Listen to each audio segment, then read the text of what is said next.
님이 계셨는데 그 두 분이 교회 이제 개인 택시 하는 분하고 이렇게 이제 같이 천국에 갔어요. 그래 보니까 쪽수가 서서 이제 상을 주는데 보니까 개인 택시 그 하는 분이 상을 엄청나게 많이 주는 거예요. 그분이 뭐 한 분인가 하면은 이 택시 운전을 하시면서 이제 이렇게 같이 섬겼는데 너무 상을 많이 주니까 이제 뒤에 계시는 이제 목사님이 저분이 저 정도 받으면 나는 얼마나 많이 받겠느냐 상당히 기대를 많이 했어요. 그래서 상을 주는데 보니까 상을 적게 주는 거예요. 그래서 이제 그분이 목사님이 이제 예수님한테 항의를 했어요. 왜 저분은 저렇게 상을 많이 주면서 많이 안 주느냐 물으니까 저분은 이 많은 분들 기도하게 했다. 왜냐하면 딱 택시 운전하면 총알 택시 운전했었거든요. 막 빼야 뭐 150km, 170km 가니까 얼마나 많이 기도했는데 너는 기도할 때마다, 내가 설교할 때마다 많은 분들 졸게 했다. 이런 이야기를 했어요. 근데 이 오후 시간에 졸리는 시간이에요. 그래서 오후 시간에는 조는 것은 뭐 여러분 탓은 아니에요. 생리적인 현상이기 때문에 그럼 전혀 문제될 건 없어요. 근데 강사한테 문제가 있을 수 있기 때문에 조시는 거는 문제가 없습니다. 조시예요. 자, 이 오후 시간, 한 시간 말씀드리고 싶은 것은요, 우리 대학로 교회, 참 데살로니 교회처럼 아주 신실하게 이 주님을 잘 섬기고 있습니다. 저는 이 교회에 우리가 어떤 목회를 하면서 모델이 있습니다. 개인적인 신앙의 모델도 있고, 교회 모델도 있어요. 모델을 잘 이렇게 만들어 있으면은요, 비슷하게 접근해 가게 됩니다. 자녀 거기에 없는 것보다는요, 애들한테도 교육적인 측면에서도 어떤 사람을 이렇게 정해놓고 이렇게 하게 되면 많이 도움이 되거든요. 저는 개인적으로는 에녹을 제 신앙의 모델로 생각하고 있습니다. 왜냐하면은 그 에녹은 바로 우리와 같은 이런 제약의 밤이 깊어가고 이러한 가운데 있지만 자신을 세속에 물들이지 아니하고 하나님과 동행을 하다가 300일 동행하면서 하나님을 기쁘시게 하는 잘하는 증거를 받다가 죽지 않고 휴거된 이루어지지 않습니까? 저는 제일 마음에 감동을 주는 게 뭔가 하면은 옮기오기 전에 하나님을 기쁘시게 하는 잘하는 증거를 받았다. 이거 얼마나 감동이 됩니까? 자기 세상에 빠져가 있고 자기를 저렇게 하는 게 아니고 하나님을 기쁘시게 하는 증거를 받았거든요. 에녹이. 저는 별로 에녹 많이 나오지 않습니다. 성경에 세 군데 나오는데 창세기 또 어디 나옵니까? 히브리서 또 어디 나오죠? 유다서 나와요. 몇 구절 안 나옵니다. 그러지만 하나님을 기쁘시게 하는 삶을 살다가 하나님과 동행하다가 휴거된 그 생각하면서요. 저는 유명해지기보다 하나님을 기쁘시게 하는 그 삶이 되고 싶고 매일매일 삶 속에서 동행하는 또 이 교회는요. 데살로니가 교회 이 마게도니아와 아가야 온 지방에서 아주 모범적인 그러한 교회였습니다. 실로 바울 사도가 이 데살로니가 교회에 대해서는 별로 책망할 게 별로 없어요. 단지 이제 너무 재림에 대한 이러한 부분에서 약간 열정이 너무 심해갖고 일하지 않고 있는 규모 시간 이런 부분에 대해서 좀 한 것도 있지만 상당히 이 데살로니가 교회는 모범적인 그러한 교회이기 때문에 저희들도 이 데살로니가 교회와 같은 이런 교회가 돼야 되겠다. 이러면서 이 데살로니가 교회가 우리가 연재교회 제가 이 목회를 하고 있으면서 그런 부분에 한 모델이 되고 있습니다. 오후에 좀 말씀드리면 이 데살로니가 교회에서 잘하고 있는데 좀 더 많이 하라고 한 두 부분이 있어요. 그게 우리 데살로니가서 4장 1절에서 10절 말씀을 이제 오후 시간에 좀 교독을 하겠습니다. 제가 데살로니가서 4장 1절로 10절까지 교독하겠습니다. 1절입니다. 4장 1절 제가 봉독하겠습니다. 그러므로 형제들아 우리가 끝으로 주 예수 안에서 너희에게 구하고 권면하노니 너희가 마땅히 어떻게 행하며 하나님을 기쁘시게 할 수 있는지를 우리에게 배웠나니 곧 너희가 행하는 바라 더욱 많이 힘써라.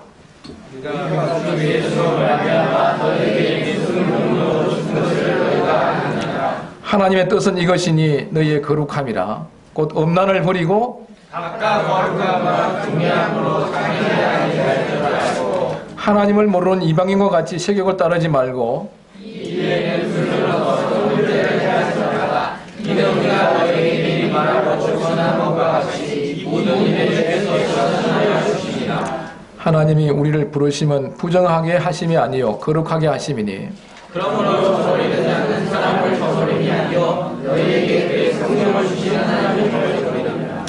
형제 사랑에 관하여는 너에게 쓸 것이 없으면 너희들 자신이 하나님의 가르치심을 받아 서로 사랑함이라.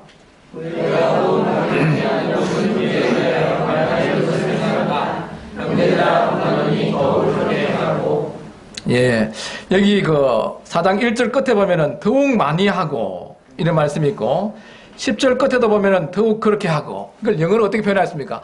more and more. 더욱 많이 하라는 거예요. 이 데살로니가 교회는 아주 모범적인 이러한 교회였는데 여기에 더 많이 하라고 한 두 가지가 있어요. 그게 뭡니까? 첫 번째가 거룩이고 또 두 번째가 뭡니까? 사랑이에요. 여기는 우리가 여기까지 했기 때문에 만족해, 더 이상 안 해도 돼, 이런 게 없습니다. 이 우리 구원받은 성도들의 삶 속에서 이 두 부분은요 대단히 중요한 부분이라고 생각이 됩니다. 하나님께서 우리를 이 세상에서 이제 불러낸 거예요. 불러낸 게 뭡니까? 콜링이, 우리가 이제 소명이라고 그러지 않습니까? 불러서 명할 명절이니까 이 세상 불러냈어요. 불러내갖고 우리가 궁극적으로 뭐 천국에 가겠습니다만은 천국 가는 것이 유일한 목적이라 그러면은 바로 이 순간에, 구원받는 순간에 천국 가야 되는 거예요. 어떤 분이 집회에 갔습니다. 그래 물어봤습니다. 강사님이 천국에 가고 싶으면 손들라 그러니까 다 들었어요. 당장 가고 싶으면 손들라니까 아무도 안 들더랍니다. 우리 본능에서 죽는 건 좋아하지 않죠. 네?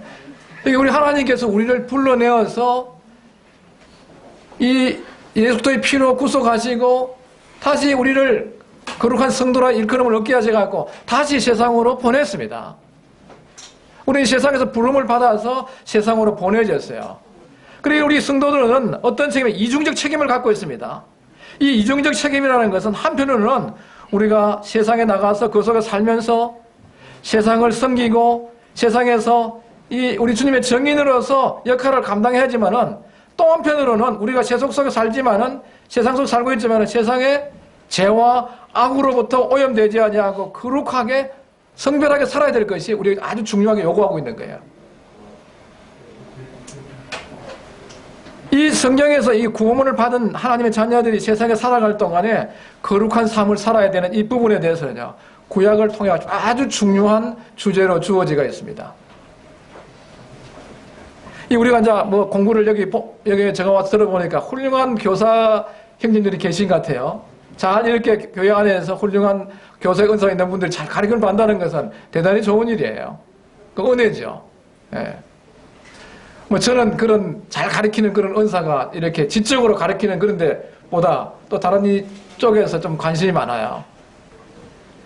오늘 제가 여기 형님들 좀 배우려고 책도 몇 권 이렇게 얻었어요. 또 번역한 것도 있고. 예.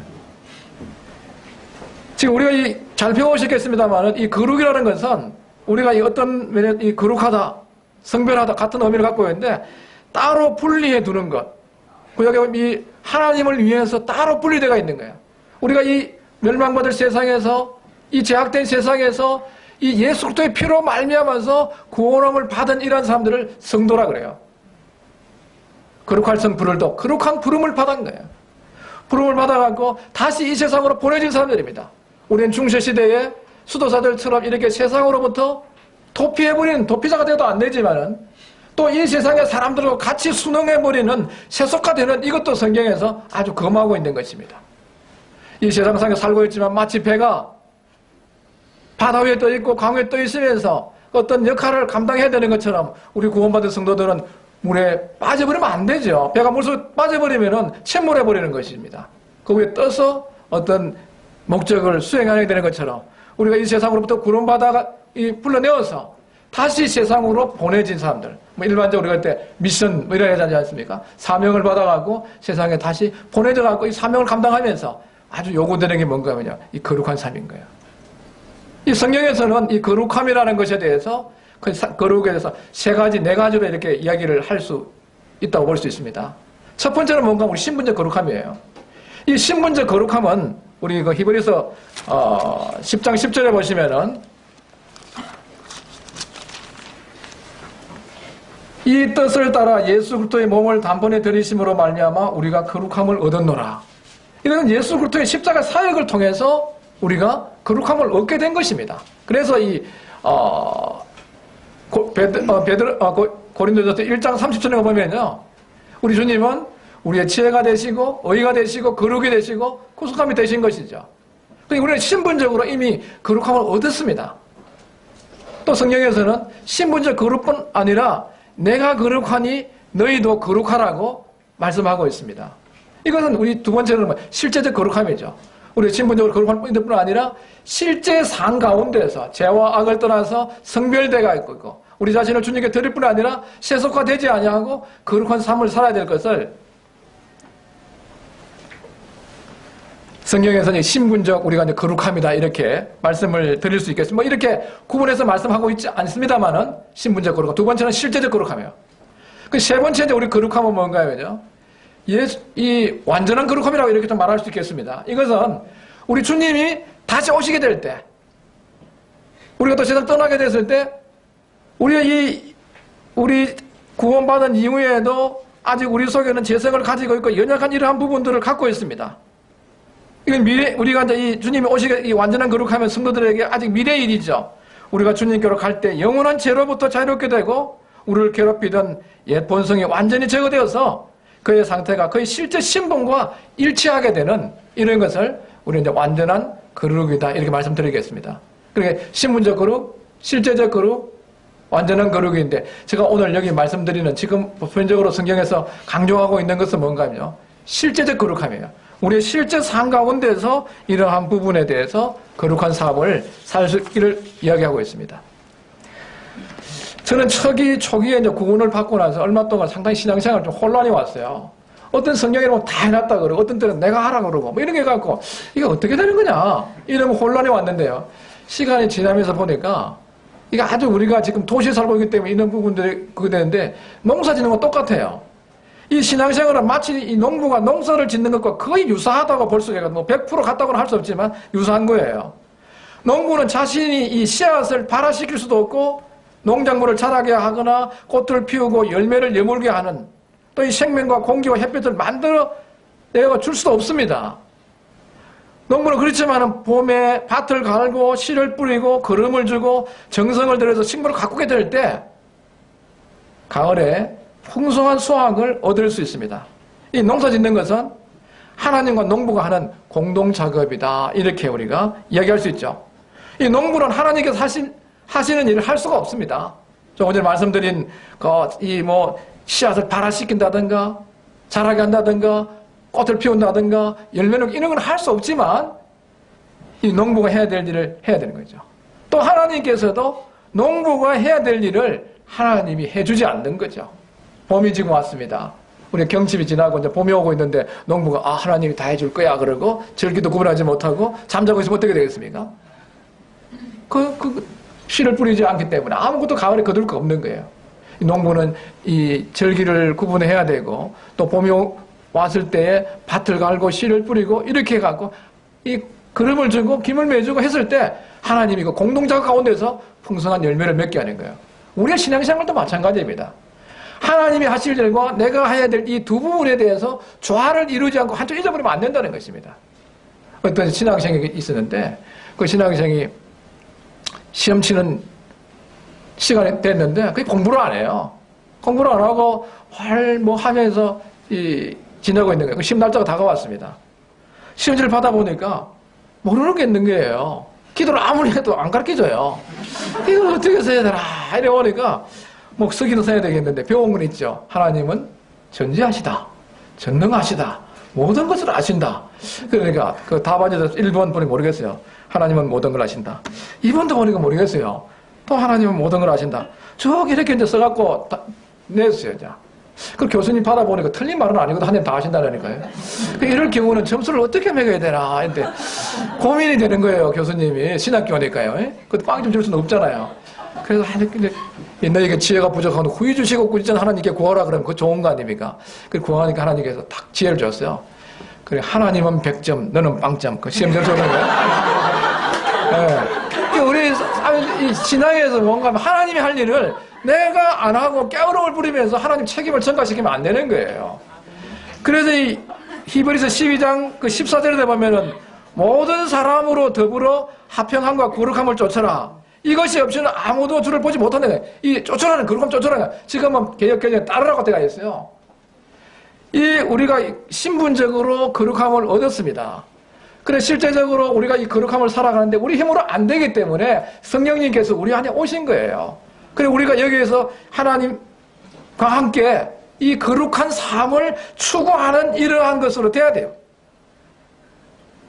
이 쫓는다는 의미는 뭐 한순간에 우리가 이 실제적인 이 거룩한 삶이라는 것은 이루어지는 게 아니야. 일평생에 걸쳐서 추구해야 될 권면과 수고가 요구되는 귀중한 사역인 것입니다. 이 거룩한 삶을 추구. 오늘 한국 교회가요. 저는 여기에서 회복되지 않으면 희망이 없다고 생각합니다.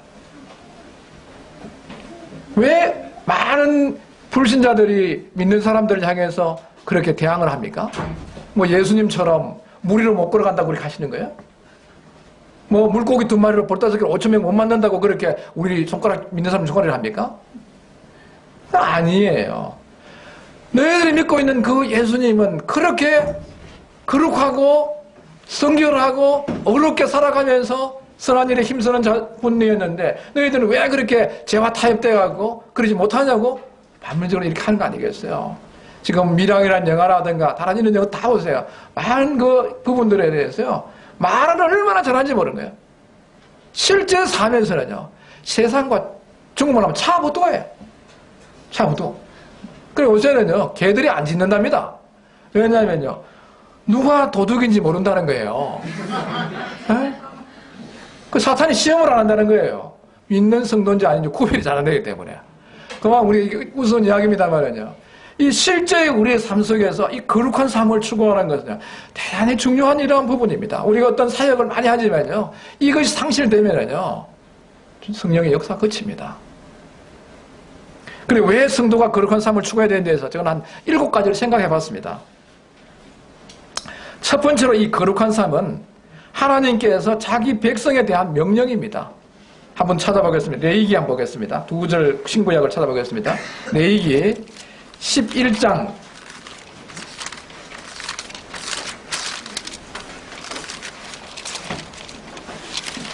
45절입니다. 우리 같이 하면 이렇게 11장 45절 같이 읽겠습니다. 시작. 나는 너희의 하나님이 되려고 너희를 애굽 땅에서 인도하여 낸 여호와라. 내가 거룩하니 너희도 거룩할지어다. 예, 이 성별될 걸 말씀. 베드로전서입니다. 베드로전서 1장 15절과 16절도 같이 한번 보겠습니다.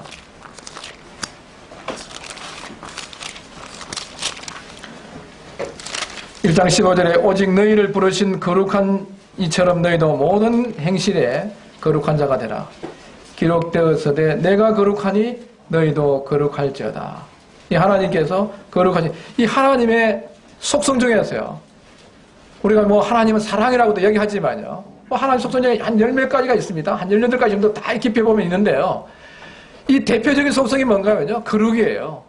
하나님은 신약에서 구약에 이르기까지 하나님의 거룩성을 상실하고 어떤 역사를 하지 않는다는 것입니다. 그리고 우리가 이제 성령님도 뭐라 그럽니까? 홀리 스피리트. 거룩할 성, 영절 쓰지 않습니까? 이 거룩은 이 자기 백성에 대한 하나님의 명령인 거예요. 우리 어떤 것보다 우선되어야 될 것이 실제적인 우리의 삶 속에서 거룩한 삶이라는 것입니다.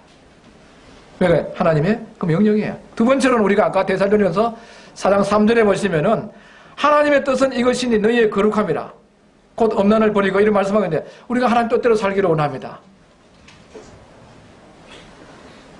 그 하나님 뜻은 굉장히 중요한 일이죠. 성경에도 쭉 신약에 보면요. 하나님의 일반적인 하나님의 뜻이 있습니다. 그리고 특별한 내 개인에 대한 하나님의 뜻이 있어요. 그럼 내 개인에 대한 하나님의 뜻을 어떻게 발견할 수 있느냐? 저는 이렇게 생각합니다. 일반적 성령에 계시되어 있는 하나님의 뜻에 충실할 때만이 내 개인에 대한 하나님의 뜻을 잘 발견할 수가 있습니다. 제가 이번에 결혼식 하면서 돌아오는데 그 학생이 고등학교 2학년이 있어요. 그 학생하고 좀 이야기를 하다 보니까 공부에 별로 이렇게 수학에 대해서 이렇게 흥미가 없어요. 근데 그래서 중학교 다닐 때 수학 기초 다 놓쳤지. 수학은 단계를 밟지 않으면 못 올라갑니다. 그걸 놓쳐버리고 고등학교 열심히 하지. 그게 안 되게 되어 있어요. 딱 이 문교부에서 만들어 오는 그 커리큘럼 따라가 공부를 해갈 때 그거 쫙 체계적으로 되어 있어요. 단계 스텝 바이 스텝을 올라가기 때문에 그 계단을 밟아야 돼요. 우리가 일반적으로 성경에 계시되어 있는 하나님의 뜻에 충실하지 못하면서 큰 하나님의 뜻을 이루라 그러면 또 안 되게 돼 있어요. 그 뜻, 하나님의 뜻이 뭐냐? 여기 빠져오는 한 가지 나와 있는데 뭔가 하면요. 하나님의 뜻은 이것이니 너희 거룩함이라는 거죠. 이 실제적인 삶 속에서 우리가 거룩하게 살아가는 이것이 하나님께서 우리에게 요구하고 있는 하나님의 뜻 중에서, 일반적인 뜻 중에서 하나라는 것이에요. 중요한 일이죠. 특히 지금 우리가 살고 있는 이 시대예요. 아주 엄난한 시대입니다. 왜 자동차를 파는데 그렇게 미니스커트를 아주 짧은 것을 입은 그 쫙 빠진 아가씨가 그 차 위에 올라가 있습니까? 차하고 무슨 상관이 있습니까? 그게 힘이 더 나옵니까? 왜 그렇습니까?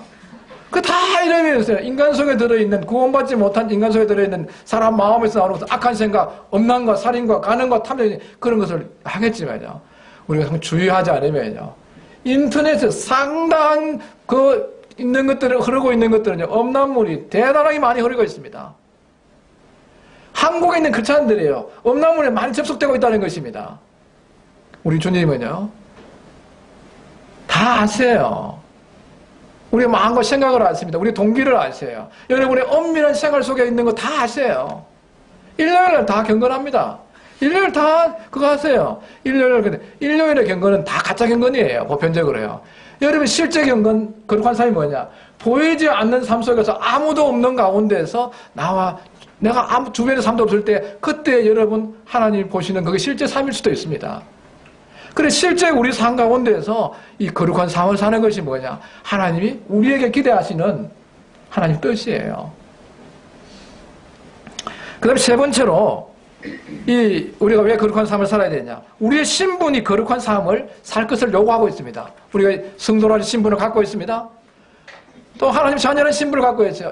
우리가 구원받게 될 때 이 세상에서 어떠한 변화에 일어나는 것보다 가장 큰 변화가 일어나는 게 막 우리가 구원받을 때입니다.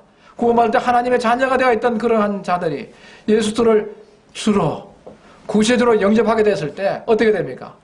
놀라운 신분의 변화가 일어납니다. 사탄의 자녀에서 하나님의 자녀에까지 이르는 거예요. 그만큼 높은 변화의 신분의 상승이 어디 있겠습니까? 성도라는 일컬음을 받게 돼요. 이것도 어디입니까? 우리 행한 바 어려운 행위로 말미암지 아니하고 하나님의 무한 자비와 긍휼과 예수 그리스도의 십자가에 나타난 그 사역을 통해서 우리에게 주어지는 것입니다. 신분이지 않습니까? 이 신분. 예? 이 신분은 대단히 중요한 거예요. 고대 이제 4대 제국이 있죠. 바벨론 제국, 페르시아 제국, 헬라 제국 때. 헬라 제국 때, 한 군인이 아주 말을 잘 안 듣는 군인이에요. 군대 안에서 문제를 일으키는 군인이에요. 그래서 그 군인이 이제 알렉산더 대왕에게 불려오게 됐습니다. 그래서 알렉산더 대왕은 그에게 이름을 물습니다. 너 이름이 뭐야? 이렇게 물었습니다. 그래 그 군인은 이제 풀이 죽은 거 쪼져나갖고 알렉산더입니다. 그랬어요. 그때 이제 알렉산더 대왕이 뭐라고? 알렉산더? 그렇다면은 너 이름을 바꾸든지 이름에 맞게 살아라 그랬어요. 또 보니까 알렉산더 대왕에 보니까 그 말 안 듣는 그 군인 누구 하면 알렉산더예요. 알렉산더. 똑같은 이름이잖아요. 그러면 너 이름을 바꾸든지 이름에 맞도록 살아라는 거예요. 우리의 삶도 그렇습니다. 우리가 실제적으로 그리스도인들은 왜 오늘날 사람들이 엄밀한 그리스도인들이 많습니까? 자기 신분을 밝히기를 별로 좋아 안 해요. 여기 지금 계시는 대학로 교회에서 이 세계적인 선교를 하려고 하신 분들이 숨기게 했어요. 나가서 다 하지만 일반적인 사람들 얘기하는 거예요. 많은 그리스도인들이 엄밀한 그리스도인들이 많아요. 그래서 밥 먹을 때 사기를 보고 간단하게 해갖고, 하게 해갖고, 그래서 얼마나 특히 이제 중고등학생들 많죠. 하나님은요, 엄밀한 그리스도인들 안 좋아해요. 산에 있는 동네가 숨길 수 없는 것처럼 믿는 사람들 다 드러나요. 덩을 캐 갖고 뒤집어갖고 천정성 비추면 뭐 하겠습니까? 세상 비춰야 되죠. 우리의 이 신분이 뭘 얘기하고 있는가 하면 우리의 실제적인 거룩한 삶을 살 것을 요구하고 있어요. 그래서 사람들은 예수님을 보지 못합니다. 우리를 통해서 예수님을 보기를 원해요. 우리는 어떤 선한 행위를 통해서 거룩한 어떤 행실을 통해서 구원받은 건 아니지만 우리가 구원받은 이후에 실제적인 삶에서 이 거룩함이 상실되면요. 주님과 동행하는 삶이 어렵습니다. 그래서 우리가 이제 매일의 삶 속에서 네 번째로 우리 거룩한 삶을 사는 이유는 뭔가 하면요. 하나님과 동행하기 위해서는 필수적으로 요구되는 게 뭔가 하면요. 거룩한 삶입니다. 성도가 거룩함을 상실하고 죄에 빠지게 될 때 그는 결코 하나님과 동행할 수 없습니다. 우리를 죄를 범하게 될 때 우리 입이 닫히고 담대함을 잃게 되었습니다. 기도의 응답이 막힙니다. 하나님은 빛이시기 때문에 빛과 어둠이 함께 할 수 없는 거예요. 하나님과 우리가 동행하기 위해서는 우리의 실제 삶에서 죄와 악으로부터 분리된 거룩한 삶을 살 때 하나님과 동행할 수 있는 거예요. 어떤 에녹 좋아하는 게 뭔가, 에녹은 제 밤이 깊어가는, 제가 관영해가는 노아 홍수 때를 향해서 멸망으로 향하는 그때 가운데 있었지만은 에녹은 자신이 세상 속에 살고 있습니다. 그러지만 세상과 분리돼 갖고 자신을 세속에 물들이지 않았던 거예요. 그렇게 할 때 하나님과 동행할 수 있는 것입니다. 우리가 이 전기는 대단히 유용한 것입니다.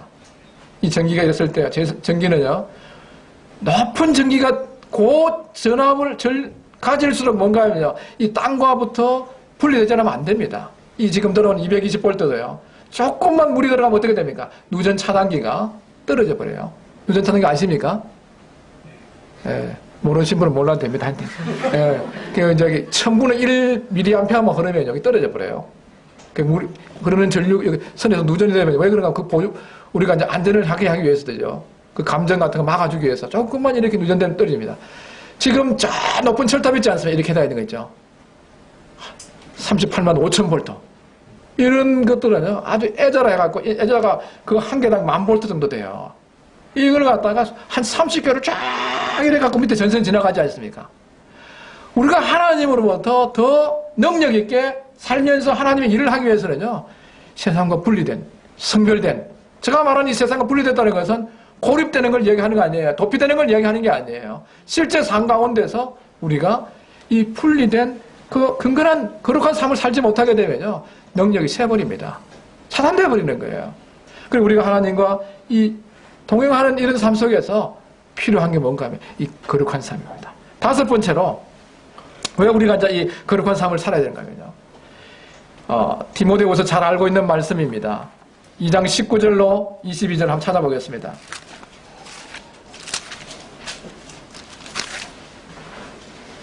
디모데후서 2장 19절 이하입니다.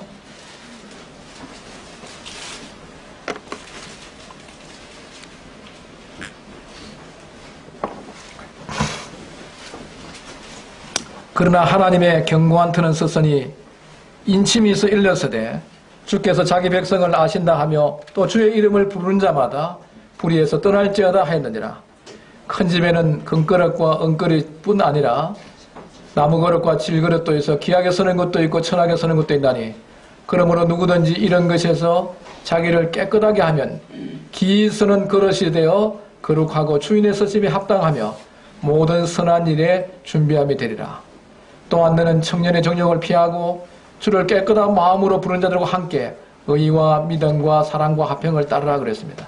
21절 다시 한번 보시면요, 그러므로 누구든지 이런 것에서 자기를 깨끗하게 하면 기이 서는 그릇이 되어 거룩하고 주인의 설심에 합당하며 모든 선한 일에 준비함이 되리라고 말씀했습니다. 이 세상에서는요, 그가 도덕적으로 어떻게 경건하게 살아가냐 별로 관심이 없습니다. 그 사람이 능력이 있어서 새로운 제품을 개발하고 매출을 정대시키고 어떤 일을 잘 처리하면요, 그 사람을 채용해갖고 그 사람을 사용합니다. 그러지만은 하나님의 일에는요, 아무리 그 사람의 능력이 뛰어나고 재능이 특출하고 은사가 흐르다 할지라도 그 사람이 거룩한 삶을 살지 않을 때 하나님은 그러한 사람 안 쓰시는 거예요. 혹 그 사람이 은사가 특출해가 선다 할지라도 그 사람은 얼마 못 가서 항해에서요 파손돼 버립니다. 이 하나님의 사역에서 도덕성이 받치지 않으면요, 거룩한 삶이 그 생활 속에 있지 않으면요, 그 어떤 은사나 재능이나 능력이 특출해가 쓰임 받을 수 있지만은 얼마 못 가서 다 떨어져 버리는 거예요. 그래서 사도 바울이 아까 제가 오전에 말씀 전하면서 고린도후서 9장 27절에 내 몸을 쳐서 복종케 한다는 게 왜 그렇게 했습니까?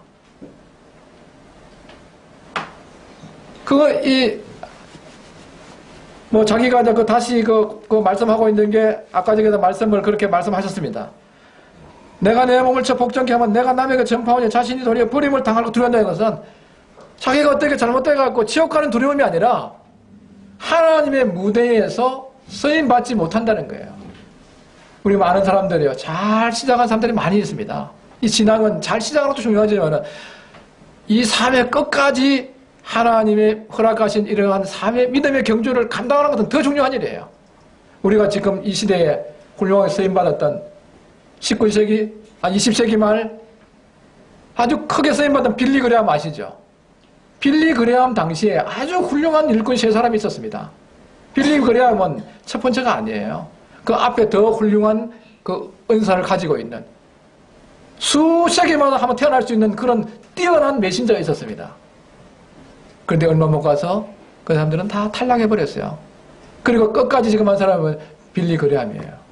우리의 신앙생활 속에서 실제 우리의 삶 속에서 거룩한 삶이 없이는 계속적인 쓰임을 받을 수가 없고 삶의 끝까지 하나님을 쓰임 받을 수 없습니다. 또 이제 청년들이 많이 여기 있는데 청년들 무슨 능력이 내가 무슨 대학 나왔느냐 또 얼마나 능력을 갖고 있느냐 그 하나님에 따라가고 어떤 사람 이런 대학 저런 대학 어떻게 하셔요. 그것도 뭐 무시할 수 없는 일이지만요. 더 중요한 건 뭔가요? 여러분 자신이 하나님으로부터 자신을 깨끗이 했을 때 하나님께서 여러분 각자에 대해서 계획을 갖고 있는 거예요.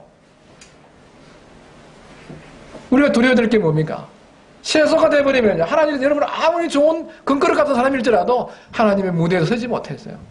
그래서 우리가 이 자신을 깨끗이 하는 것은 하나님의 서심에 합당하게 예비될 뿐 아니라 우리의 사역을 지속화시키는데 아주 필요한 이러한 부분들입니다. 그 다음에 여섯 번째로요. 이 거룩한 삶은 주님의 재림을 예비하는 합당한 삶입니다. 저는 그전에 이 주님 믿고 나서 얼마 안 돼가고 청년의 시절에요. 이 다니엘서 공부하고 또 주님의 재림에 관한 이런 부분들을 공부를 하면서 얼마나 흥분했는지 몰라요. 다니엘서 인생 이 인류 세계 경영에 대한 하나님의 마스터 플랜이 다니엘서 2장에 나오지 않습니까? 그 구체적인 이러한 부분들은 또 디테일한 그런 것들은 계시록도 나오고 흩어져가 있는데 이거 보면요 얼마나 놀랍습니까? 이 뭐 주님이 그 예루살렘 입성하는 날짜까지 죽으시는 날짜까지 그 다 어쩌면 계산이 돼요. 이런 거 굉장히 흥미를 많이 가졌습니다. 또 이스라엘의 그 독립이라든가 또 이 지진이라든가 유럽 합중국의 이 유유의 탄생이라든가 이런 거 많이 보면서요 굉장히 흥분되어 있습니다. 이야 주님 언제 오실 건가 이런 막 보면서 막 이렇게 했는데요. 제가 시간이 지나면서 성경을 계속 연구하면서요. 사실 주님이 언제 오시는 거에 대해서 성경에서 우리 주님도 모른다고 말씀했지 않습니까? 하나님은 아신다는 거예요. 이 말은 무슨 말인가 하면 주님 모르시겠습니까? 그것은 우리의 관할이 아니라는 거예요. 그 징조론을 가르쳐줬죠. 그러지만 그날과 그 시는 아버지는 아시고 아무도 모른다는 거예요. 이건 우리가 알 필요가 없다는 거예요. 우리에게 요구되는 게 뭐냐면요. 참 찾아보세요. 주의 재림과 연관되어 있는 모든 구절은 다 우리의 거룩한 삶하고 연결이 되어 있습니다. 저 그걸 보면서요. 이게 바로 주님이 요구하는 것이구나. 찾지 않겠습니다. 참고 구절을 제가 읽어드리겠습니다. 요한일서 3장 3절에 보면은 주를 향하여 이 소망을 가진 자마다 그의 깨끗하신 같이 자기를 깨끗해 하느라 그랬어요. 주를 향하여 이 소망을 가진 자, 우리 주의 오심을 기다리고 있는 그런 자마다 그의 깨끗하신 같이 자기를 깨끗하게 한다 그랬어요. 베드로후서 3장 10절에서 13절에서도 그러나 주의 날이 도적같이 오리니 너희가 어떠한 사람이 되어야 마땅하뇨. 거룩한 행실과 경건함으로 하나님의 날이 임하기를 바라보고 간절히 사모하라. 또 데살로니가전서 5장 23절 이하에도 평강의 하나님이 친히 너희로 온전히 거룩하게 하시고 또 너희 영과 혼과 몸이 우리 주 예수 그리스도에 강림하실 때 흠없게 보존되기를 원한다 그랬어요. 여러 구절 주님의 재림과 관련된 구절 다 찾아봤어요. 이 구절 외에도 많이 나옵니다. 그게 관련되어 있는 대다수는 뭔가요? 뭐가 관련이 있어요? 우리의 거룩한 실제적인 삶하고 관련이 있습니다. 지금 우리가 살고 있는 이 시대는 어느 시대보다 주님의 재림이 정말 가까웠습니다. 어쩌면 지금 우리 교회에서는 거의 재림에 대해서 이야기를 잘 안 합니다. 저희는 아니고 일반 교회에서도 그렇고요. 왜 안 하는가? 1990 몇 년도입니까? 3년도인가 몇 년도 보면은 10월 23일 날 이 영털이들이 주님 재림하신다고 밤 12시에 재림한다고 그래갖고 그 이후부터 해갖고요. 내가 그래서 그때 만난 사람들이 있어요. 당신들 이러면 안 된다. 자기들은 그 계시를 받았다는 거예요. 그 또 목사님도 이름을 이장님 목사님이 그랬잖아요. 장님 목사. 눈뜬 목사님 돼야지. 장님 목사님이 그 오신다고 해갖고 얼마나 많이 이야기했습니까? 그 사람들 그렇게 믿고 하면요. 막 막 기도한다고 가서 산기도 이렇게 한다고 그러면요. 이 지식 없는 이런 열정만 가지면요. 사탄이 틈타는 거예요. 막 기도를 하면요. 성령님만 역사하는 게 아니고 악령들도 역사하거든요. 그 역사해갖고 거짓 계시를 줘요. 거기에 있는 사람들은 막 확신을 사로잡혀 있는 거예요. 10월 23일 확신이 온다고. 제가 그 사람들 아니라고 얘기했는데 그 사람들 확신하고 있는 거예요. 그래서 제가 얘기했어요. 당신들 10월 23일 지나고 나면 좀 욕볼 거다 그랬어요. 예? 근데 지금 어디가 있는지 확실히 모르죠. 그걸 하는 바람에요. 많은 교회들이 이제 뭔가 하면 그 이단들이지 않습니까? 그래갖고 지금 예수님 오시는 것에 대해서 이야기하면 이상하게 생각합니다. 그러나 성경에서는요. 거의 한 장에 한 번, 신약에서는요. 한 장에 한 번 정도 예수님이 곧 오신다는 거예요. 정말 오실 때 가까웠습니다. 빨리 오시면 좋겠죠. 예, 사업 잘 되시고 좋은 분들 좀 늦게 오시면 좋아하는데 좀 힘들고 하면 저도 그래요. 집에 가서 탁 넘어가 있으면 이대로 천국을 바로 갔으면 좋겠다. 이럴 때 생각될 때가 참 많습니다. 예, 그러지만 아직 사명이 남아있는 그날까지 우리는 가야 되겠죠. 우리 주님 곧 오실 거예요. 그래서 우리가 살고 있는 이 시간, 우리 시대가 더욱 거룩함이 절실히 요구되는 이러한 시대입니다. 마지막으로 7번째로 이 거룩한 삶은 우리 현재와 미래의 우리의 삶에 행복을 가져주는 거예요. 이 거룩한 삶은 우리의 영혼과 혼과 육을 위해서 최상의 삶인 것입니다. 이 죄로부터 분리된 거룩한 삶을 사는 것은 정신적으로나 육체적 건강에 좋을 뿐 아니라 우리를 후회와 죄책감, 부끄러움 그리고 많은 육신적, 정신적 질병과 죄로 인해 마음으로 갈등으로부터 구원해주고 우리의 매일의 삶에서 충만한 기쁨과 즐거움을 가져주는 거예요. 우리는 복음 전할 때 뭡니까? 우리 주님께서 갈보리 십자가에서 우리의 과거의 죄, 현재의 죄, 미래의 죄까지 영원한 속죄를 주셨다. 그리스도 안에 있는 자에게 정죄함이 없다. 아멘. 맞는 말씀이에요. 그러나 여러분 구원받고 난 이후에 죄를 등한히 여기면 절대 안 되는 거예요. 그걸 죄를 지으면요 용서해 주시죠. 회복해 주시는 거죠. 그러나 이 땅에서는 죄의 열매를 먹어야 된다는 겁니다. 우리가 실수를 해갖고 손에 여기 상처를 내면 어떻게 됩니까? 그런데 시간이 지나면은 회복이 됩니다. 뭐가 남습니까? 흉터가 상흔이 남습니다. 이 흉터가 남아요. 다윗 보세요. 얼마나 훌륭하게 살아왔습니까? 그 한순간 그 다른 사람들이 영적인 전쟁에 나가 있는 사이에 그 30대 왕이 30대 후반쯤만 됐겠어요? 그 왕이 어떻게 했습니까? 다른 신하들은 전쟁에 나가 있는 동안에 낮잠을 자고 오후쯤 한 4-5시 일어나가고 견일다가 뭘 봤습니까? 남자들은 보는 걸 주의해야 돼요. 그래서 어린 사촌한테 뭔가 하면 네 눈이 보는 걸 조심하라 그랬어요. 여자들은 잘해주는 감성적인 데 주의해야 돼요. 남성들은요 보는 거 그렇게 주의해야 돼요. 예? 그래서 이게 다윗이 보지 말아야 되는데 그런데 모욕을 할 때 좀 이 발이라도 잘 내리고 해야 되는데 왜 그래 엉성하게 씻는지 잘 모르겠어요. 괜찮은 거죠? 하여튼 어쨌든 간에 보는 걸 주의해야 되는데 그 모욕하고 있는 그 여자를 보면서 그 순간에 엄란한 마음이 충동되면서 그 우리의 아내를 데리고 와서 범죄하게 됐습니다. 그리고 또 그걸 완전 범죄로 만들기 위해서 우리아까지 죽게 하는 이런 걸 지었어요. 그걸 완전 범죄로 만들려고 그랬지 않습니까? 그 시편 34편에다 읽어보세요. 그 죄를 숨기고 있을 때 그 마음이 어떻게 됐다는 그 심령 상태가 나와 있지 않습니까? 그의 뼈가 마르는 것 같은. 이 죄는 우리의 영혼과 몸과 정신을 다 피폐시키는 것입니다. 이 다윗이 그걸 해갖고 얼마나 많이 고통을 당했습니까? 그 이후로 하나님 앞에 깊은 자백을 했을 때 나단 선지를 통해서 용서받았지만 그 가정에 계속 칼이 떠나지 않았습니다. 그 계속해서 어려움이 있었던 게 뭔가면요. 그 죄 뿌렸던 시인 것이에요. 우리 구원받은 성도들이 죄는 용서해 주시기 때문에 영원한 속죄해 주시기 때문에 마음대로 천만에요. 우리 주님이 왜 죽었습니까? 죄 때문에 죽으신 거예요. 그래 우리는 죄는 정말 불을 보듯 뱀을 보듯 멀리하지 않으면요 안 되는 거예요. 이게 우리 이 거룩한 삶은 우리 현재와 미래의 우리 삶에 행복을 갖다주는 거예요. 악인에는 평강이 없어요. 죄짓고는 절대 평강이 없어요. 거짓말 할 수 있어요. 거짓말 해보세요. 거짓말 아무도 몰라요. 그러면 하나님 뭐 하시느냐? 거짓말을 하는 순간에 기쁨을 싹 빼가버립니다. 경험 하신 분이 없으시죠? 네. 그 우리가 계속 삶 속에서 정말 실제적인 거룩한 삶을 추구해야 되는 거예요.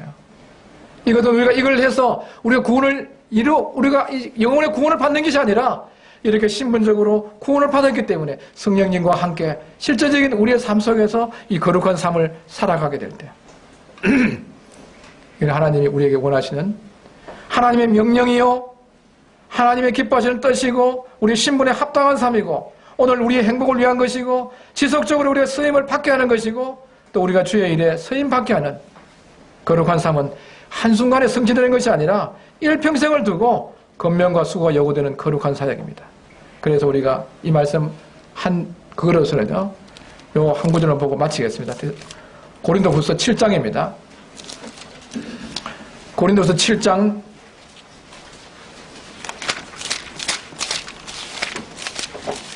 1절입니다. 같이 읽겠습니다. 고린도후서 7장 1절 같이 한번 읽겠습니다. 시작. 그런즉 사랑하는 자들아, 이 약속을 가진 자 하나님을 두려워하는 가운데서 거룩함을 온전히 이루어 육과 영의 온갖 더러운 것에서 자신을 깨끗하게 하자. 아멘. 예. 하나님을 두려워하는 가운데서 이 경외하는 거예요. 경건한 두려움이 필요한 것입니다. 오늘날은 경건이 없어지고 있습니다. 이 경건을 영어에서 뭔가 피어 했잖아요. 피어. 예? 하나님에 대한 경건한 두려움이지. 예? 거룩함을 이루어 온 육과 영의 온갖 더러운 것에서 자신을 깨끗이 하자는 겁니다. 이 데살로니가 교회는 아주 모범적인 건데, 이 거룩함에 대해서 more and more 더 많이 하라는 거예요. 두 번째 무엇입니까? 사랑입니다. 이 사랑에 지금 다 사랑하고 있어요. 근데 더 사랑하라고 그랬어요. 왜 이 사랑이 중요한가요? 사랑이 있는 곳에 연합이 있고, 연합이 있는 곳에 일체가 있고, 일체가 있는 곳에 반드시 하나님의 축복이 따라오는 게 성경의 원리인 것입니다. 교회 일체가 깨어지면은요, 하나님 성령님이 여기서 하지 못해요. 하나님께서 우리의 삶 속에서는 은혜가 거치는 거예요. 그래서 저는 이 목회하면서요, 제일 첫 번째 뭘 우선순위로 두는가 하면요, 우리가 잘 알고 있는 대로 에베소서는 몇 장으로 형성되어 있습니까? 6장으로 되어 있습니다. 1장에서 3장, 이건 교리적인 부위입니다. 영적인 부위예요. 4장이 뭡니까? 4장에서 실천적인 부위예요. 4장에서 말씀하고 있으면 제일 첫 번째 이제 이 얘기 뭔가 하면요, 부르심에 합당하게 행하라고 말씀하고 있어요. 이 부르심에 합당하게 하는 게 무엇이겠습니까? 부르심에 합당하게 것은 성령이 하나 되게 하신 것을 힘써 지키라는 거예요. 이 성령이 하나 되기 위해서 지키는 게 아니라 하나 되게 하신 것을, 우리가 구원받는 그 순간에 성령님을 우리 안에 모시게 되고 우리는 그리스도의 안에 몸의 지체가 되는 하나가 된 거예요. 이거를 잘 지키라는 거예요. 다양한 사람들이 모인 곳에서요, 이 일치를 이루어간다는 것은 대단히 쉽지 않는 부분입니다. 어떤 교회에 목사님 계시는데 막 집사들이 뛰어오면서 목사님 큰일 났습니다. 뭐요? 집사들이 서운합니다. 이렇게 나가라. 다들 개성이 강해서 그렇다네요. 개성이 뭡니까? 그러니까 개떡 같은 성질이 개성이래요. 그러니까 집사님들 나가면서 아이고 우리 목사님 지성도 강하시다 그래. 지성이 뭐고 그러니까 지랄 같은 성질이라 그래. 교회에서 너무 개성 강하고 지랄 같은 성질이 있으면 이거 참 안 돼요. 그러니까 제가 좀 이런 용어 써서 죄송합니다만요. 이 교회 우리가 이제 성격인데 제가 이 이야기 하는 거예요. 저는 우리 아들이기 때문에 참 이 대학로 교회 잘 되길 바라요. 뭐 제가 이 목회하는 게 같으면 왔다가 그러면 뭐 강사로 왔다가 그러면 별 관심도 없을 텐데 그래도 우리 아들 있지 않습니까? 좀 있으면 우리 며느리도 오고 손자도 여기서 이 세계 때문에 잘 돼야 안 되겠습니까? 아멘. 예, 참 근데 대학로 교회 좋습니다. 왜냐면 다른 교회 가면 아멘 잘 안 합니다. 우리 교회는 참 또 경건하셔갖고 좀처럼 아멘 안 합니다. 교회 일반 교회에서 너무 아멘 연발하다가 그것도 식상해갖고 좀처럼 아멘 안 하고 가만히 계십니다. 이것도 치우친 거예요. 너무 아멘을 남발하는 것도 문제고 안 하는 것도 문제예요. 예? 자로 치우지 말아야 대학로 교회는 중간을 가는 것 같아요. 좋은 거예요. 이 교회가 여기 뭔가 일치 연합이 필요한 거예요. 이게 참 필요한 거예요. 그게 어디서부터 오느냐? 모든 겸손과 온유와 오래 참음과 사랑 가운데 하는 거예요. 이 겸손이요. 이 겸손 참 이 그리스도인들의 특성 중에서 가장 높이 평가하는 게 사실은 겸손인데요. 오늘날은 겸손한 사람 찾기가 쉽지 않습니다. 머리 들어가 있고 많이 배우고 똑똑한 사람은 많습니다. 그런 걸 정말 예수 그리스도의 심장을 가지고 있고 그 겸손한 사람들은 그렇게 많지 않아요. 우리 기독교에서 기독교 꽃은 뭐라고 그래요? 사랑이라고 그래요. 사랑 없으면 아무것도 안 하거든요. 이 사랑이라는 꽃이 피는데 그 뿌리가 뭔가 하면 겸손이에요. 앤드류 모레가 얘기하고 있지 않습니까? 이 겸손이 없을 때 사랑의 꽃이 피지 않아요. 이 겸손은 뭡니까? 남을 나보다 어떻게 하는 거예요? 낮게 여기는 거예요. 이것도 주의해야 됩니다. 지엇을 시옷으로 바꿔버리면요. 남을 나보다 어떻게 여깁니까? 낮게 여긴다는 거예요. 에? 저는 그 볼 때 어떻게 저렇게 남을 나보다 낮게 여길 수 있을까? 이렇게 생각했는데요. 뭐 나보다 뭐 배우기도 많이 배우고 잘생기고 이런 사람들은 낮게 여기기 쉽지요. 근데 어떻게 가만히 주위에 돌아보면은 내보다 키도 작고 또 배운 것도 작은 것 같은데 저 사람을 어떻게 낮게 여겨야 되느냐. 이게 뭔가 육신의 관점이라는 거예요. 왜 다른 사람을 나보다 낮게 여겨야 되느냐. 그 사람은 예수 그리스도의 피로 값죽은 사람, 성도예요. 예? 하나님 자기가 볼 때 그렇게 생각하는 것이죠. 이 세상에는 잘난 사람 못난 사람 없어요. 오늘날은 뭐 탤런트라고 이래갖고 뭐 학생들을 붙이고 있는데요. 그건 이거를 뭐라고 하면요. 제품이지 않습니까? 제품은 똑같은 스마트폰 같으면요. 뭐, LG G 프로. 우리 아들 LG 다니기 때문에 LG 이야기 하는 거예요. 예. 그러면 이제 이거는 되면 그 제품이 똑같아요. 그 사람은 안 같습니다. 다 틀려요. 얼굴 생김이 틀리고 다 지금 70억 인구인데요. 한 사람도 같은 사람 없어요. 다 틀립니다. 은사도 뭐 교사 연사라고 가르치는 은사도 교사 여자 다 틀려요. 각자 다양하게 하나님 만들기 때문에 하나님의 관점에서 다 보고요. 그 다음에 뭐를 갚았어요? 내가 아주 멋진 키와 뛰어난 이런 용모를 갖고 있고 재능을 갖고 있고 지혜를 갖고 있고 유명한 하나님의 은혜가 온 데서 유명한 대학을 나왔다? 그 누가 준 거예요? 여러분 외모는 누가 줬습니까? 그 재능은 누가 줬습니까? 여러분 뛰어난 두뇌는 누가 줬습니까? 고린도 교회가 문제가 뭔가 하면 내 것을 생각한 거예요. 고린도 4장 7절에 보면은 너게 있는 것 중에서 받지 않은 게 뭐냐? 다 받았다는 거예요. 받았는데 잘할 게 뭐 있어요? 우리가 다 받은 거예요. 내게 있는 좋은 것이 있다면 다 받은 거예요. 그 뿌리라는 미국의 그 유명한 작가 있죠? 뿌리라는 작가 그 선생 그분 있잖아요. 그분 누구죠? 알렉스 엘리요? 예, 여러분 책 많이 읽으신 분들이에요. 예, 많이 읽어야 됩니다. 너무 스마트폰 많이 하시면 책 읽으세요. 그분 그 사무실에 가면은요 그림이 하나 걸려 있어요. 뭔 그림이냐?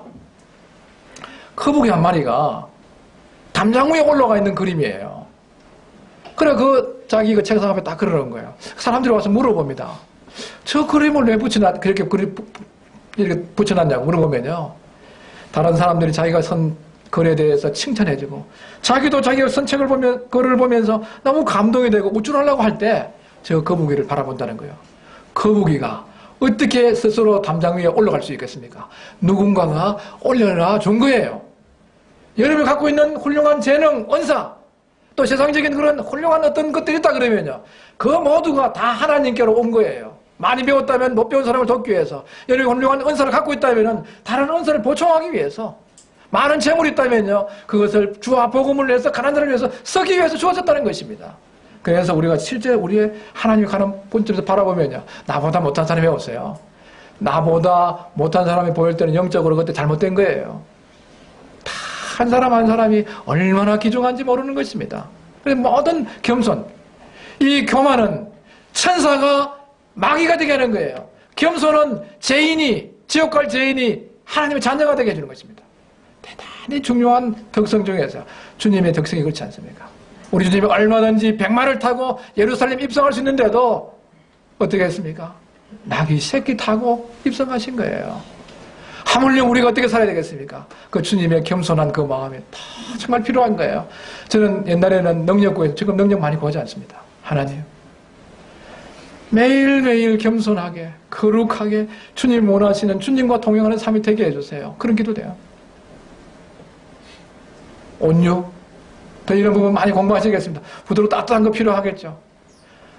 어떤 사람이 나에게 좀 공격적으로 올 때도 내가 그래서 상대로 이렇게 공격하고 싶은 게 우리 인간의 본성이에요. 이는 이로, 눈은 눈으로, 이렇게 하고 싶지만요.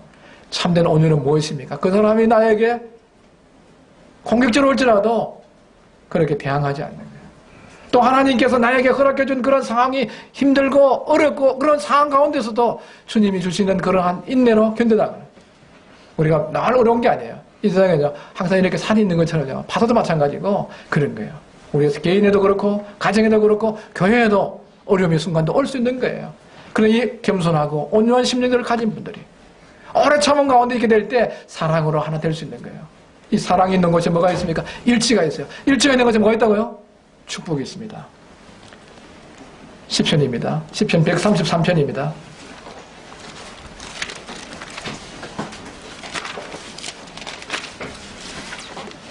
우리가 많이 애용하는 시편이죠.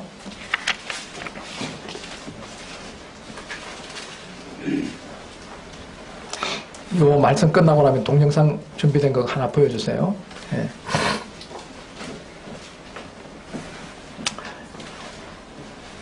보라, 형제가 연합하여 동거함이 어찌 그리 선하고 아름다운고, 머리에 있는 보배로운 기름이 수염꽃 아론의 수염에 흘려서 그 옷깃까지 내린 같고, 헬몬의 이슬이 시온의 산들 위에 내린 같도다. 거기서 여호와께서 복을 명하시나니 곧 영생이로다. 그랬습니다. 이 시편은 잘 알고 있는데도 다윗의 시로서 성전에 올라가는 시예요. 예배를 드리러 올라가는 그런 시점이죠. 우리 구약에 보면은 어떤 절기에 따라갖고 6월절 올라왔을 때 그 많은 사람들이 지방에서 올라가갖고 예루살렘 성을 중심으로 해갖고 텐트를 치갖고 기다리고 있지 않겠습니까? 그 불편한 가운데 많은 어려움이 있겠죠. 그런데 거기서 다 서로 기다리고 인내하고 이렇게 해서 형제들이 연합해갖고 막 동거를 보니까 선호가 아름답다는 거예요. 여기 머리에 있는 보배로운 기름이 수염꽃 아론의 수염에 흘려서 거의 옷깃까지 내려갔다. 저는 우리가 일반적으로 기름은 뭘 상징합니까? 성령님이에요. 교회가요, 사랑 가운데 일치연합이 되어 있어야죠. 성령님의 활발한 역사가 있어요. 교회가 나누어지면 아무리 훌륭한 은사를 가진 사람이에요.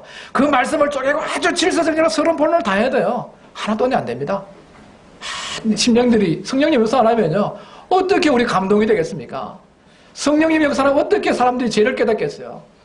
성령님 역사하게 되면요, 은사, 그런 형제라도 가서 이 말씀을 전하면요, 그 한 말씀 한 단어가 우리의 심령을 감동시키고 삶을 변화시키는 거예요. 저는 목회하면서요, 이 부분 많이 경험했어요. 그래서 성도들이 마저도 안 갑니다. 안 가요. 막 너들 피아노 치면서 노래 부르고 어떤 사람 탁구 치고 335 모여갖고 막 교제들을 하고 있어요. 근데 교회가 일치가 깨지고 연합이 깨지면요, 아무리 좋았던 그 말씀이 어떤 때는 잘못되게 들어가서 모처럼 바뀌게 하는 거예요. 저 설교는 나를 겨냥해서 저 형제 한 거예요. 사실은 그런 것도 아니거든요.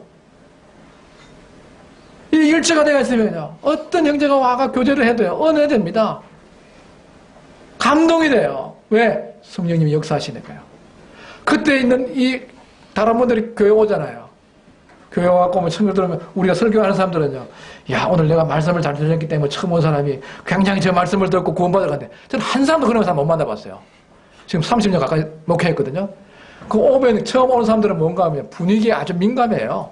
싹 들어오면요, 매일 여기 있어서 사람들 잘 모르거든요. 재래식 화장실도 처음에 들어갈 때 한참 동안 들어가면 몇 분 동안 어떻게 납니까? 냄새 나지 않습니까? 한참 동안 앉아있어 보세요. 냄새 납니까? 안 납니까? 안 나요. 분위기에 저기 있는 사람들은 와보면은요, 자기 있는 교회들 잘 몰라요. 저는 처음 딱 오기 때문에 분위기를 좀 느낄 수 있어요. 왜냐하면 여기 잘하기 때문에 무슨 냄새 나는지 알아요. 그 너무 다 깊이 모르니까 너무 걱정하지 마세요. 네. 그 처음 온 분들이 얼굴에 보면서 이곳에는 얼굴들이 이렇게 밝지. 우리 교회 와서 구원받는 분들 그래요. 처음 오니까 가적적이다. 얼굴이 밝다.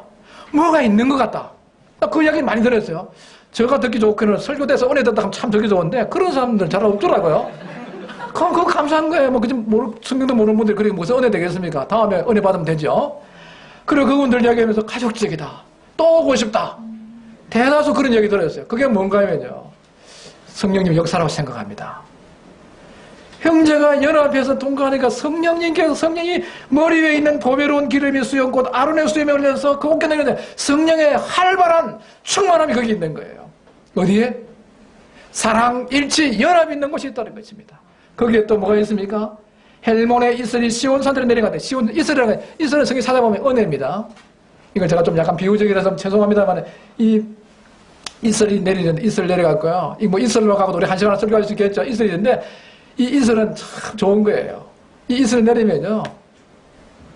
식물들을 새롭게 해주죠. 공기를 맑게 해주죠. 신선함을 줘요. 그 아침에 보세요. 이슬을 탁 내가 영롱한 그 이슬을 한번 보세요.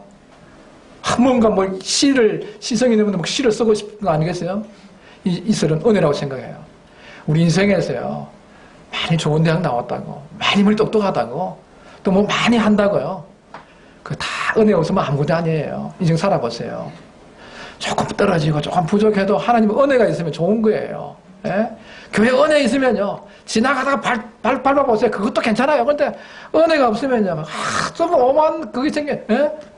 이상한 말이 오해가 되고 막 이러는데요. 은혜를 썰어보세요. 다 용납해요. 삶 속에요. 우리 인생에서 하나님의 은혜가 꼭 필요한 개인, 가정, 교회 다 필요해요. 국가도 마찬가지고요. 예? 아침 일찍 일어나고 밤늦게까지 수고하더라도 이 하나님의 은혜가 없으면 헛된 수고가 되어버리는 거예요.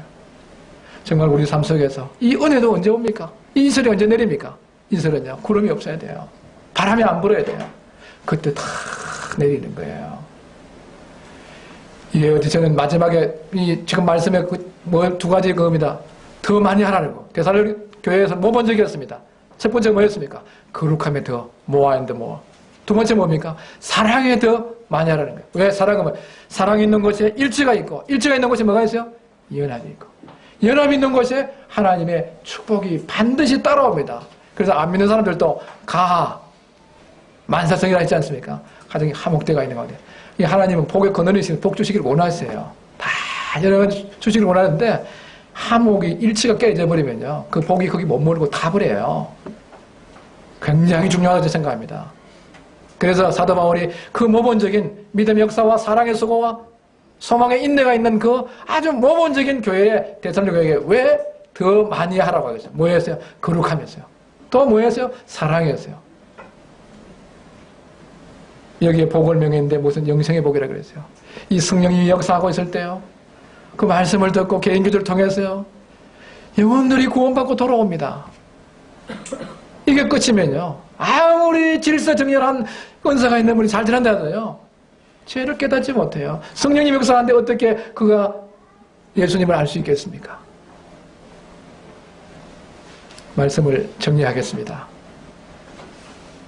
이 데살로니가 교회는 마게도니아와 아가야 지방의 아주 모본적인 그러한 교회였습니다. 이러한 교회에 사도 바울이 더 힘써야 될 이 거룩한 삶, 이 거룩은 하나님의 명령이요, 하나님의 기뻐하신 뜻이고, 우리 신분에 합당한, 또 우리 주님의 쓰임에 예비되게 해주는, 또 우리 오늘과 미래의 행복과 관련되어 있는 아주 중요한, 주님과 동행하기 위해서 필수 요구되는 이러한 거룩한 삶, 실제 삶에서 더욱 추구하시고요. 또 지금도 사랑이 많으시지만은 이 데살로니가 교회처럼 더 사랑이 넘치는 가운데, 일치와 연합 가운데 하나님의 큰 축복이 날 이 교회 가운데 넘치는 그러한 교회가 되기를 바랍니다. 아멘. 네. 우리 그 동영상 하나 보여드리겠습니다. 제가 이거 보시면서 저는 마치겠습니다. 동영상 한번 보겠습니다.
It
smarted a traveling horse.